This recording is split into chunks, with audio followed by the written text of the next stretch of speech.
ओम शांति 16/7/2025 प्रातः मुरली। ओम शांति बाप दादा। ओम शांति मीठे बाप दादा, मीठे बच्चे, हंजी मीठे बाबा, जो सर्व की सदगति करने वाला जीवन मुक्ति दाता है, वह आपका बाप बना है। तुम उनकी संतान हो तो कितना नशा रहना चाहिए। तो आज सारा दिन नशे में रहना है कि मैं किसकी संतान हूँ। जो सारी दुनिया का सदगति दाता है, जीवन मुक्ति दाता है, मैं उसकी संतान हूँ। एकाग्र रखना है अपने को। मैं आत्मा, मेरा बाबा शांति धाम का रहने वाला। अपने को एकाग्र कर देना है परम धाम में।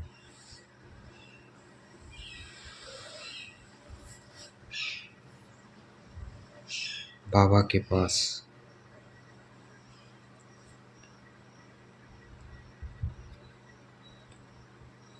प्रश्न किन बच्चों की बुद्धि में बाबा की याद निरंतर नहीं ठहर सकती, जिन्हें पूरा निश्चय नहीं है।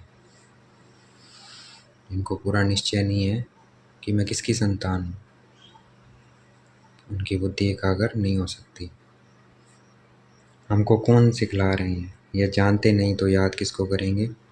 जो यथार्थ पहचान कर याद करते हैं, उनके ही विक्रम विनाश होते हैं। बाप स्वयं ही आकर अपनी और अपने घर की यथार्थ पहचान देते हैं। ओम शांति। अब ओम शांति का अर्थ तो सदैव बच्चों को याद होगा।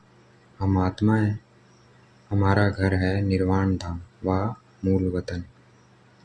बाकी भक्ति मार्ग में मनुष्य जो भी पुरुषार्थ करते हैं, उनको पता नहीं है कहाँ जाना है, सुख किसमें है, दुख किसमें है, कुछ भी पता नहीं है। यज्ञ तप दान पुण्य तीर्थ आदि करते सीढ़ी नीचे उतरते ही आते हैं। अभी तुमको ज्ञान मिला है तो भक्ति बंद हो जाती है। घंटे घड़ियाँ आदि व वातावरण सब बंद हो जाता है। घंटियाँ घुंटियाँ बजाना। नई दुनिया और पुरानी दुनिया में फ़र्क तो है ना। नई दुनिया है पावन दुनिया। तुम बच्चों की बुद्धि में है सुखधाम। सुखधाम को स्वर्ग, दुखधाम को नरक कहा जाता है। मनुष्य शांति चाहते हैं, परंतु वहाँ कोई भी जा नहीं सकते हैं। बाप कहते हैं, मैं जब तक यहाँ भारत में ना हूँ, तब तक मेरे सिवाय तुम बच्चे जा नहीं सकते हो। कोई नहीं जा सकता। सब शांति चाहते हैं लेकिन जा नहीं सकते जब तक बाबा ना आए। भारत में ही शिव जयंती गाई जाती है। निराकार जरूर साकार में आएगा ना। शरीर बगैर आत्मा कुछ कर सकती है क्या? शरीर बगैर तो आत्मा भटकती रहती है, दूसरे तन में भी प्रवेश कर लेती है। कोई अच्छे होते हैं, कोई चंचल होते हैं, एकदम तबाही बना लेते हैं। आत्मा को शरीर जरूर चाहिए। वैसे ही परमपिता परमात्मा को भी शरीर न हो तो भारत में आकर क्या करेंगे? शरीर नहीं है तो। भारत ही अविनाशी खंड है। सतयुग में एक ही भारत खंड है और सब खंड विनाश हो जाते हैं। गाते हैं आदि सनातन देवी देवता धर्म था। यह लोग फिर आदि सनातन हिंदू धर्म कह देते हैं। वास्तव में शुरू में कोई हिंदू नहीं है, देवी देवताएं थे। यूरोप में रहने वाले अपने को क्रिश्चियन कहते हैं। यूरोपियन धर्म थोड़ी कहेंगे। यह हिंदुस्तान में रहने वाले हिंदू धर्म कह देते हैं। जो दैवी धर्म शेष थे वही 84 जन्म में आते धर्म भ्रष्ट बन गए हैं। देवता धर्म के जो होंगे वही यहाँ आएंगे। अगर निश्चय नहीं तो समझो इस धर्म के नहीं है। भले यहाँ बैठे होंगे तो भी उनकी समझ में नहीं आएगा। वहाँ कोई प्रजा में कम पद पाने वाला होगा। चाहते सब हैं सुख शांति है, वह तो होता है सतयुग में। सब तो सुखधाम में जा नहीं सकते। चाहते सब हैं कि सुख भी हो शांति हो। बाबा कहते वो कहाँ होता है? सुखधाम में। सब तो सुखधाम में जा नहीं सकते हैं। सब धर्म अपने अपने समय पर आते हैं। अनेक धर्म में झाड़ वृद्धि को पाता रहता है। अनेक धर्म है झाड़ वृद्धि को पाता रहता है। मूल थूर है देवी देवता धर्म, फिर है 3 ट्यूब। स्वर्ग में तो यह हो न सके। द्वापर से लेकर नए धर्म निकलते हैं। इनको वैरायटी ह्यूमन ट्री कहा जाता है। विराट रूप अलग है। यह है वैरायटी धर्मों का झाड़, यह वैरायटी धर्मों का झाड़। किस्म किस्म के मनुष्य हैं। तुम जानते हो कितने धर्म हैं। सतयुग आदि में एक ही धर्म था, नई दुनिया थी। बाहर वाले भी जानते हैं, भारत ही प्राचीन भविष्य था। बहुत साहूकार था, इसलिए भारत को बहुत मान मिलता है।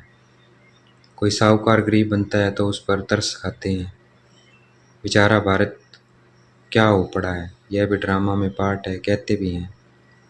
सबसे जास्ती रहम दिल ईश्वर ही है, और आते भी भारत में हैं। गरीबों पर जरूर साहूकार ही रहम करेंगे ना। बाप है बेहद का साहूकार, ऊंचे से ऊंचा बनाने वाला। तुम किसके बच्चे बने हो, वह भी नशा होना चाहिए। परमपिता परमात्मा शिव की हम संतान हैं, जिसको ही जीवन मुक्ति दाता सदगति दाता कहते हैं। जीवन मुक्ति पहले पहले सतयुग में होती है, यहाँ तो है जीवन बंद। भक्ति मार्ग में पुकारते हैं, बाबा बंधन से छुड़ाओ। अभी तुम पुकार नहीं सकते। तुम जानते हो बाप जो ज्ञान का सागर है, वे वर्ल्ड की हिस्ट्री ज्योग्राफी का सार समझा रहे हैं। नॉलेजफुल हैं, या तो खुद कहते हैं मैं भगवान नहीं हूँ। तुम्हें तो देह से न्यारा देह अभिमानी बनना है, सारी दुनिया को अपने शरीर को भी भूलना है। यह भगवान है नहीं, इनको कहते ही हैं बाप दादा। बाप हैं ऊंचते ऊंच। यह पतित पुराना तन है, महिमा सिर्फ एक ही है। उनसे योग लगाना है, तभी पावन बनेंगे, नहीं तो कभी पावन बन नहीं सकेंगे। और पिछाड़ी में हिसाब किताब चुकतू कर सजाएं खाकर चले जाएंगे। भक्ति मार्ग में हम सो हम का मंत्र सुनते आए हो। हम आत्मा सो परमपिता परमात्मा सो हम आत्मा, यही रॉन्ग मंत्र परमात्मा से बेमुख करने वाला है। बाप कहते हैं बच्चे परमात्मा सो हम आत्मा कहना यह बिल्कुल रॉन्ग है। अभी तुम बच्चों को वर्णों का भी रहस्य समझाया गया है। हम सो ब्राह्मण हैं, फिर हम सो देवता बनने के लिए पुरुषार्थ करते हैं, फिर हम सो देवता बन क्षत्रिय वर्ण में आएंगे। और कोई को थोड़ी पता है हम कैसे 84 जन्म लेते हैं, किस कुल में लेते हैं। तुम अभी समझते हो हम ब्राह्मण हैं। बाबा तो ब्राह्मण नहीं है। कौन? शिव बाबा, क्योंकि वो जन्म मरण वर्णों में आते ही नहीं। बाबा तो ब्राह्मण नहीं है, तुम ही इन वर्णों में आते हो। अब ब्राह्मण धर्म में अडॉप्ट किया है, शिव बाबा द्वारा प्रजापिता ब्रह्मा की संतान बने हो। यह भी जानते हो निराकारी आत्माएं असली ईश्वरीय कुल की है। निराकारी दुनिया में रहने वाली है, फिर साकारी दुनिया में आती है। पाठ बजाने आना पड़ता है, वहाँ से आए, फिर हमने देवता कुल में 8 जन्म लिए। फिर हम क्षत्रिय कुल में वैश्य कुल में आते हैं जाते हैं। पाप समझाते हैं तुमने इतने जन्म दैवी कुल में लिए, फिर इतने जन्म क्षत्रिय कुल में लिए। 84 जन्मों का चक्कर है, तुम्हारे बगैर यह ज्ञान और कोई को मिल न सके। जो इस धर्म के होंगे वही यहाँ आएंगे। राजधानी स्थापन हो रही है, कोई राजा रानी कोई प्रजा बनेंगे। Suryavanshi Lakshmi Narayan the first second third 8 गद्दी चलती है, फिर क्षत्रिय धर्म में भी फर्स्ट सेकंड थर्ड ऐसे चलता है। यह सब बातें बाप समझाते हैं। ज्ञान का सागर जब आते हैं तो भक्ति खलास हो जाती है। रात खत्म हो दिन होता है, वहाँ किसी भी प्रकार के धक्के नहीं होते। आराम ही आराम है, कोई हंगामा नहीं। यह भी ड्रामा बना हुआ है। भक्ति कलट में ही बाप आते हैं, सबको वापस ज़रूर जाना है। फिर नंबरवार उतरते हैं। क्राइस्ट आएंगे तो फिर उनके धर्म वाले भी आते रहेंगे। अभी देखो कितने क्रिश्चियन हैं। क्राइस्ट हो गया क्रिश्चियन धर्म का बीज। इस देवी देवता धर्म का बीज है परमपिता परमात्मा शिव। तुम्हारा धर्म स्थापन करते हैं परमपिता परमात्मा। तुमको ब्राह्मण धर्म में किसने लाया? तुम्हारा धर्म स्थापन करते हैं परमपिता परमात्मा। तुमको ब्राह्मण धर्म में किसने लाया? बाप ने अडॉप्ट किया तो उनसे छोटा ब्राह्मण धर्म हुआ ना, पापा लेके आए हैं शिव बाबा। ब्राह्मणों को चोटी गाई जाती है, यह है निशानी चोटी, क्योंकि बाबा हमें अडॉप्ट करते हैं ब्रह्मा द्वारा, तो इसलिए ब्राह्मणों की चोटी गाई जाती है। क्योंकि भगवान अडॉप्ट करते हैं इसलिए चोटी का गायन है। यह निशानी चोटी, फिर नीचे आओ तो शरीर बढ़ता जाता है। यह सब बातें बाप ही बैठ समझाते हैं। जो बाप कल्याणकारी है वही आकर भारत का कल्याण करते हैं। सबसे अधिक कल्याण तो तुम बच्चों का ही करते हैं। तुम क्या से क्या बन जाते हो। तुम अमरलोक के मालिक बन जाते हो। अभी ही तुम काम पर विजय पाते हो। वहाँ काले मृत्यु होती नहीं। मरने की बात नहीं है। बाकी चोला तो बदलते हैं ना, जैसे सर्प का एक खाल उतार दूसरी लेते हैं।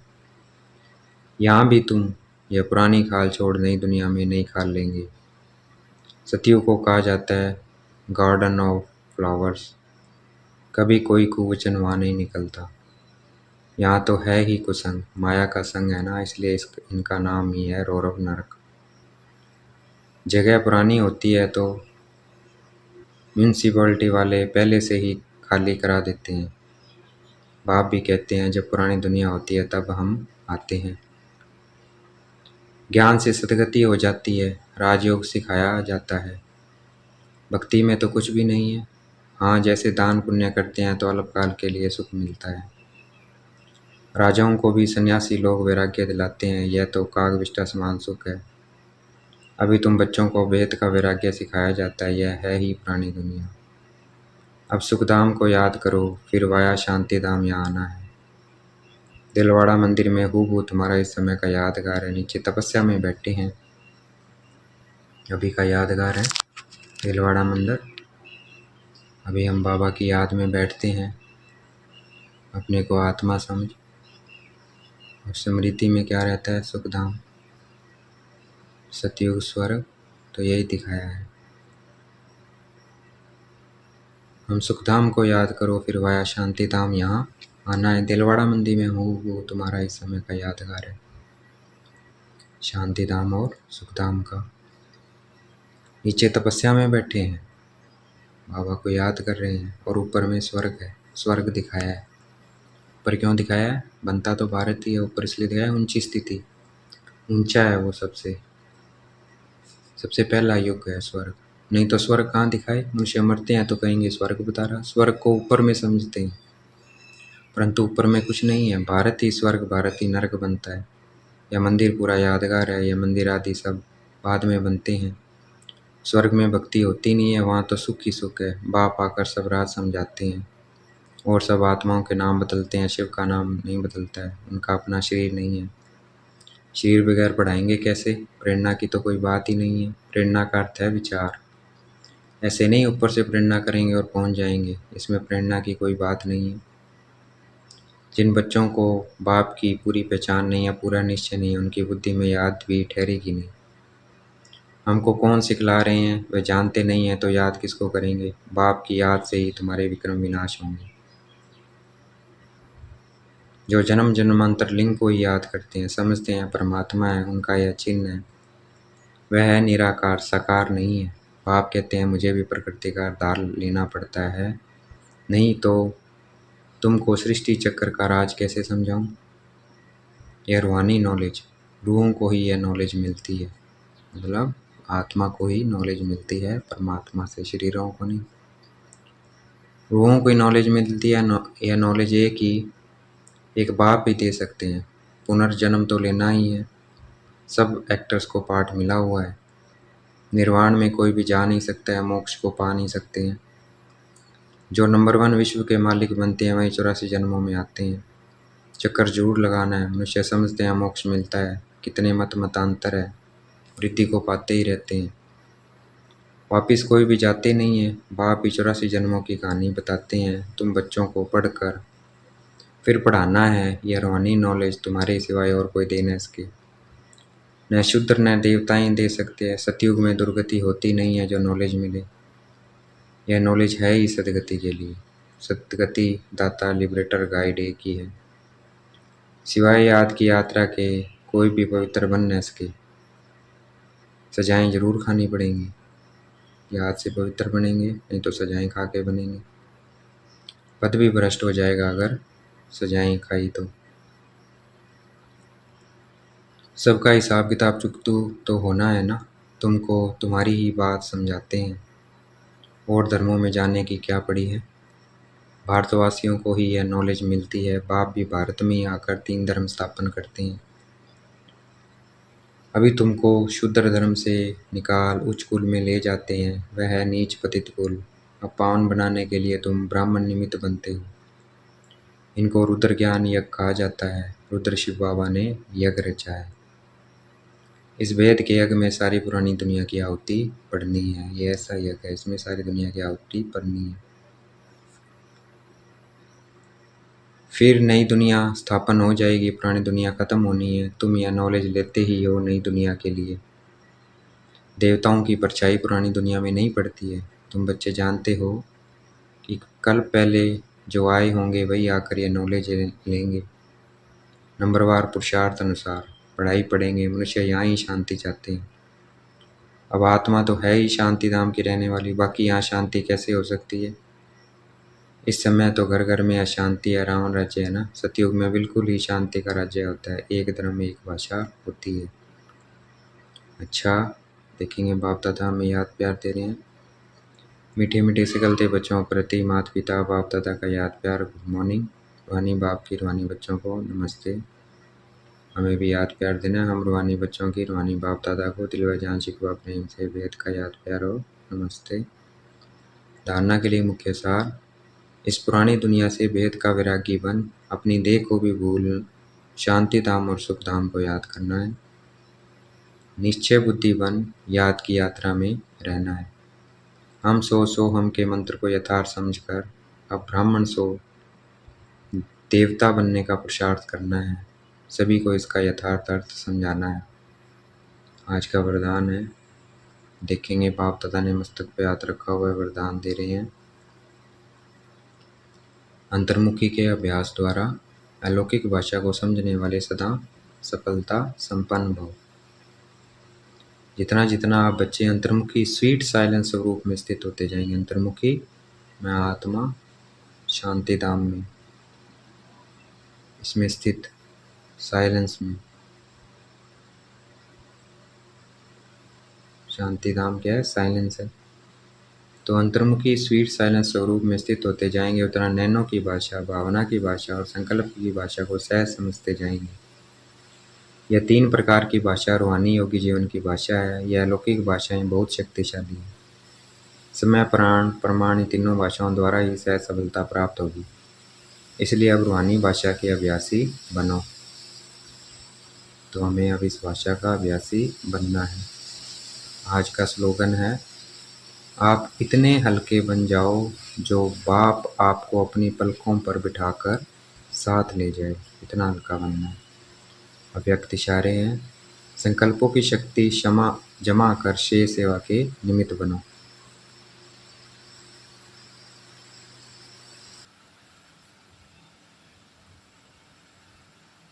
वर्तमान समय विश्व कल्याण करने का सह साधन अपने श्रेष्ठ संकल्प की एकाग्रता है।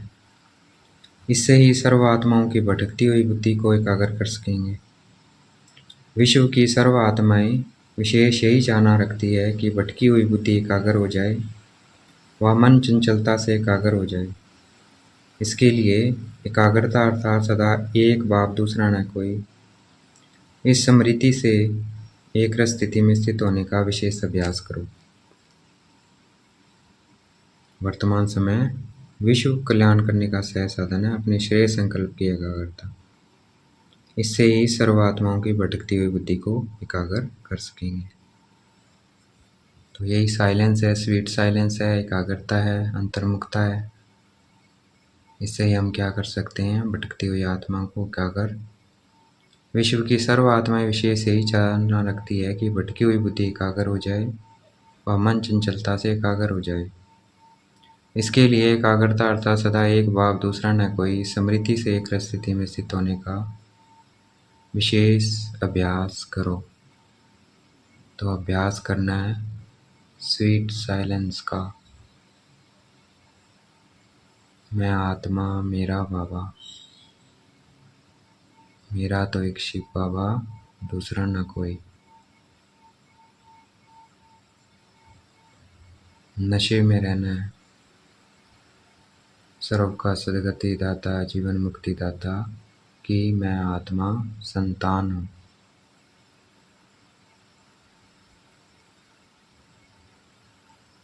अच्छा, ओम शांति। शुक्रिया मीठे बाबा, शुक्रिया।